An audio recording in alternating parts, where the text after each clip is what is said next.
Hello, everybody. This is Manoli with Manoli's Musings podcast. I am here with a very, very special guest, the current interim president of the University of South Carolina, Harris Pastides. President Pastides is an epidemiologist who also served as president for about over a decade. Earlier, he graciously accepted to return as interim president this year. President Pastides, how are you, sir? I'm great. Good to be with you, Manoli. Spend a little time with you. Yes, sir. Yes, sir. And I once again, I can't thank you enough for doing this and coming onto the show. It's really, I would never have expected it, but I do appreciate it. So we have a bit of a shared heritage. Yes, We do. We do. yes. We're both born in America, but of Greek descent, and very proud and happy about that. Yes, sir. Yes, sir. And that's something. It's always nice to have a president of my university that was Greek, had a Hellenic background. So what does that mean for you? And can you tell us a little bit more about how that's impacted your life?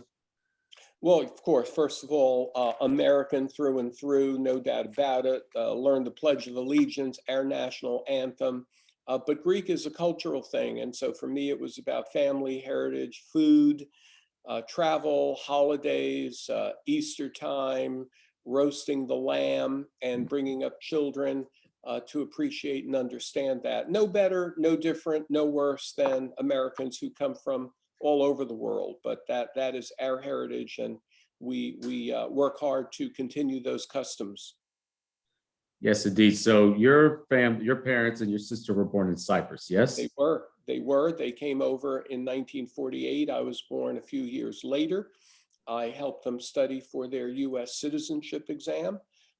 We learned the presidents from George Washington to Dwight D. Eisenhower, and I bet I know them better than many or maybe any of your viewers. Manoli, I could go Washington, Adams, Jefferson, Madison, Monroe, John Quincy Adams, Andrew Jackson, and I could go all the way to I could go all the way to Joseph Biden. And that is something I always remember, that people who become citizens probably have to study American history at least as much as those who were born here. So it's a wonderful thing. Absolutely, absolutely. And that's great that you helped your family out with that. So you were president for about 10 or 11 years, yes? 11 full years, and came back and did one more full year as interim. Did you ever think, I mean, you were done basically. You retired, you had your going away parties, you had your final address, your final emails. I was there for that. That was my freshman year. I was sad to see you go, but I'm happy that you're back for my senior year. Did you ever expect that you would be back in your position? No, it's nothing that you ever planned for, but in life you remain open to opportunity. In this case, it was really about helping the university. They were in a jam. I think I was the right person. I didn't hesitate or falter. I knew we had to come back. We did have to cancel or delay some plans. It was kind of COVID anyway, but relative to travel and some other exciting things we weren't able to do, but we're going to do them again now. So it's a little bit of a Groundhog Day thing. But unlike the movie, I think it only happened once for me. I don't see this happening again, and we've got another Greek American president to look forward to. Absolutely. I'm so excited for that. And I know he's going to do a fantastic job. So under your leadership, the university grew a lot. I mean, there are a lot of academic successes, a lot of athletic successes. What would you say is, if you could pick, one or a couple of your proudest accomplishments that happened under your leadership here? Well, it's so hard. You would have to ask that question. So I'm already going to qualify it and maybe talk about three different things. The culture of the university was maintained even during many, many hard times. We're a supportive community, a family, if you will. And that is something I think Patricia and I helped at least contribute to, with our accessibility and our love and affection for our students. On the academic side, the ranking of the Honors College as #1 came during my tenure. I was hoping to be top 10. When we heard we were number one, it was really one of those over the top moments. In athletics, look, you could talk about back-to-back baseball championships. You could talk about 5 years in a row under Coach Spurrier, beating Clemson and going to bowl games and 3 11-win seasons. You could talk about other championships, equestrian. You could talk about women's soccer. I could go on and on. But how about women's basketball this year to come out with 2 more rings, one for the regular season and then one for the national championship? And make no mistake about it, they will be back next year. You can't predict winning it all, but you can predict that they'll be in the mix for championships for a good long time to come. So that and many, many other things as well that a president gets to remember after, in my case, after I leave, we'll turn the pages back in the history, and I bet I'll uncover many, many other things I'm proud of. Well, absolutely. And that's a fantastic answer. Thank you so much. Yes, I mean, I agree. You know, I'm a member of the Honors College. It's an honor to be, you know, the member of the #1 public honors college in the nation. I'm very proud of that. I'm very happy to be a part of it. I'm blessed, I should say, to be a part of it. You know, the athletics, the victory this year was such a thrill. You know, it was the only national championship that we won during my time here, I think. And you know, just the celebration that happened, running into the fountain at the Horseshoe and all of that. That was such a fantastic memory. And of course, the free concert by Darius Rucker was also a big highlight. That was great. It was good to see you there as well. And yes, I mean, you mentioned the culture of the university, and I think it's hard to pinpoint what exactly that means. But you definitely feel it when you're here, I should say. And I think you understand the culture better than a lot of people. So was that a big, important thing for you coming in, or just, was it something that kind of developed as you were, you know, as president? Well, no, you know, we came from the North. We came from Massachusetts. We didn't really have that there. Fine institution, but the culture was something we walked into, and it hits you immediately. It's not only at the Horseshoe or on campus, it's at the 7-Eleven. It really is a Southern and South Carolina thing. We've got wonderful people here. But on campus, I think we tend to be more supportive of each other. We like it when other people succeed or accomplish things. We're a little less cutthroat when it comes to other people's success. And we're all in. You know, when we're called on to help people, Martin Luther King Day of Service is one example. When there's a hurricane or a flood, we go out, we collect money, we help people, we volunteer, we help children.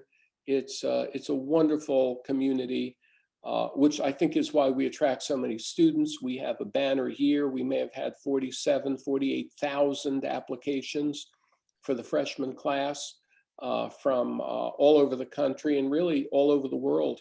I wouldn't be surprised if we have all 50 states represented in the freshman class, and I don't know, 25, 45, 55 countries as well. It's something we can all be proud of. That's such fantastic news. You also mentioned being accessible. Now, I saw, you know,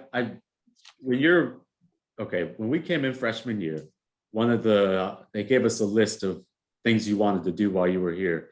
It was, you know, stuff like have a picnic on the Horseshoe or take a day trip down to Charleston. And I think one of the top ones was have a selfie with Pastides and a high five. And a high five. And that's something that, personally speaking, I really admire, just how accessible you've been. I mean, you do appearances all over the place. You give talks, you know, you were just in the library passing out candy during finals week. I mean, really, really special. I mean, you're the president, but you were also not afraid to connect one-on-one with the students. And I imagine that was something that was very important to you. Well, it's not an act. Let me say, although it helps the university and helps me personally, who doesn't like being popular, that's really not why I do it. I have genuine affection for our students. Sometimes you're exasperating, but most of the time you remind me of my own youth, and to think that I might have some extra influence because I'll take a selfie with someone who's a little timid about asking. I see they start pulling out their camera, and I'll walk up and say, may I take a selfie with you? And they're a little bit shocked, and we take it and walk away, and they thank me, or students say, hey, I took one with you 4 years ago. Could I have another? At the Darius concert, I probably took 200 of them walking around. I never say no. Sometimes it's a burden for the law enforcement people who are walking with me, or even Patricia, who's dying to get home. But look, students are our customers. They're why we're here, and I like to make them happy and feel like I'm accessible. And they do. They come to me. I had a few heartfelt emails today about personal issues. I don't think in many large universities that would have happened. I think they would have written to other people, but I don't think they would write to the president asking them to understand them and maybe to help them. And I'm okay with that. No, I think that's part of the reason why, and once again, you're so popular and beloved among the students and among the parents and all of that, is just because of how personable you are, with the students. It makes an impression on us. I mean, and you know that we just talked about it, but once again, really, really special. So any challenges over your time here at the university? Well, many financial to begin with, the recession of 2008, 9, and 10, and we adapted to that by increasing the size of the class and inviting more out-of-state students to come, never at the expense of in-state students. We never turned an in-stater down, but we just grew the pot and grew the pie. Right now, I think the biggest issue for me and for any president is mental health. I think the incidence of anxiety and distress and other mental health issues is higher than ever in society as well. It's not easy to just hire therapists and counselors. They're in high demand, and yet we've got to meet the needs of our student body. Another is academic freedom for the faculty, with the occasional incursion by outside forces to say, don't teach that, or don't have that book in the library, as the case may be. That's always prominent. And then the things that really get you are the personnel problems, the person who doesn't feel they're valued maybe, or isn't getting along with the supervisor or a colleague. Those things happen everywhere in life, but I work hard to try to bring fairness, not always the answer that someone wants, but certainly to bring fairness and open communication to them. So just like you would do in a family. Absolutely. Absolutely. Well, thank you for your honesty and your forthrightness with that. You came to South Carolina in, I believe, 1998, I read, yes? And you've stayed, I mean, this is almost 25 years, a little break in between there, but I mean, what captures your love for this school? Well, not to be repetitive, but the culture and the student body, the garnet and black, the roar of the crowd, the sharing, even in defeat. Losing is no fun, but we do lose. Of course we do. And we grin and bear it. But we're back tomorrow. And it is home. When Patricia and I depart for the second time, we'll go down to the Low Country to Folly Beach, where we own a home. I will also be president emeritus and continue here with an office on campus. I'll work and fundraise for the Anne Frank Center and for the South Carolina Civil Rights History and Research Center. And I'll counsel students if they ask me to, or young faculty if they would want me to. And so we're going to be a little bit behind the curtain, but we won't be that far away. Well, that's wonderful news. And once again, congratulations on retirement again. And I'm sure you're looking forward to it. But that's great to hear that you'll still be, you won't really be gone in a way.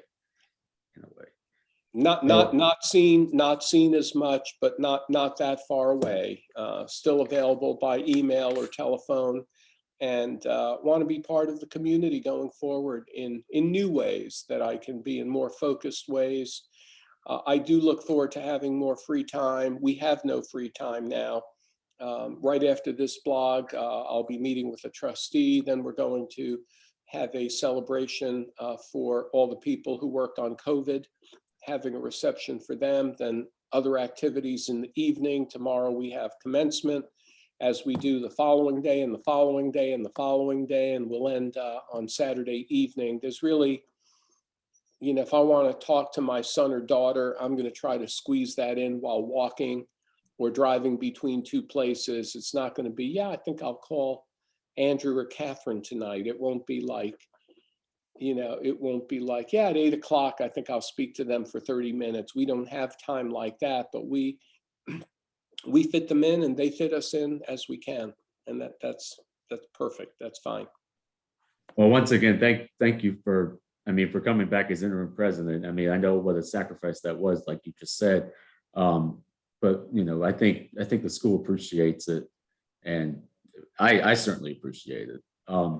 And I don't want to keep you from your trustees, so I think I'll let you go. But once again, President Pastides, immense honor. Really, you have taught me a lot about leadership and I don't know, it's about leadership and just, how should I say, showing that you care, from top to bottom, I would say. So, well, thank you. And you are involved with opera, you're involved with so many activities, you're on my student advisory council, you're a great citizen, you do embody the best of Carolina, and have me back sometime later on, and keep me, it's a good way for me to find, maybe I'll interview you on your podcast someday. absolutely. And I'll do the questioning and you do the answering, and maybe invite the First Lady someday too. She'll be former, but she'd be happy to talk to you about her experiences as well. Absolutely, and I would be honored to talk to her. And thank you again. I would love to have you back on, of course. So once again, sir, I can't thank you enough. Really, really special. I have my last assignment due tonight, so I'm going to go do that. You go do your thing, and I'll see you on Friday. Thank you, Manoli. Good to be with you. Go Gamecocks. Go Cox. Okay. Bye-bye. Bye-bye.